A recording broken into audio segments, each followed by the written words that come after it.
शुमार में। हमको तो हम बेहिसाब लगातार ही होना चाहिए कि हम चाहिए परवरदिगार हमें दे परवरदिगार। हमारा इल्म तो सच्चा इल्म बना।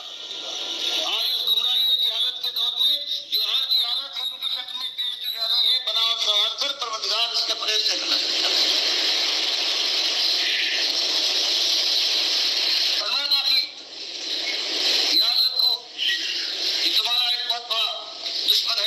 दुश्मन है, अगर से लेकर क़यामत तक के लिए तुम्हारी दुश्मनी की बात करेगा मैदान में ऐसा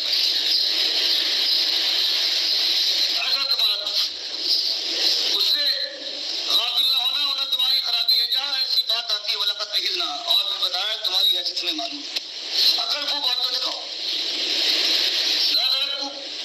अपने नफ्सों को बहुत बड़ा करो, तवाज़ु के साथ अल्लाह की बंदगी के साथ धीरे धीरे रखो। अलबत्ता हमने वादा लिया था, सुबुत किया था एक काम, दोनों माने इला आदम मिन क़ब्ल, एक जिम्मेदारी, एक हुक्म दिया था, एक वादा और अहद लिया था इससे पहले, फनसिया। तो तुम इंसान हो, जानते हैं हमने तुमको आलिमुल गैब बेखता नहीं बनाया है, हमको ये मालूम है हमने तुमको बनाया है, तुम खत्ता हो। कुल्लु बनी आदम खत्ताउन खैरुल खत्ताइन अत-तव्वाबून।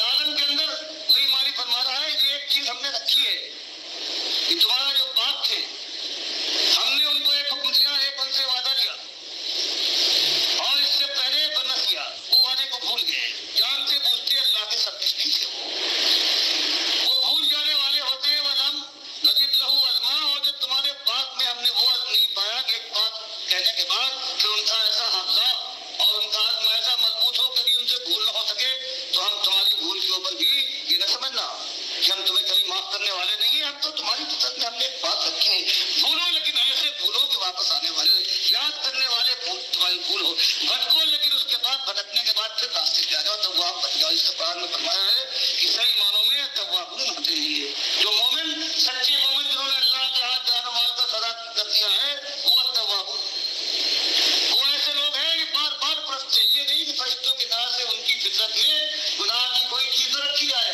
उनसे गलती हो सकती है।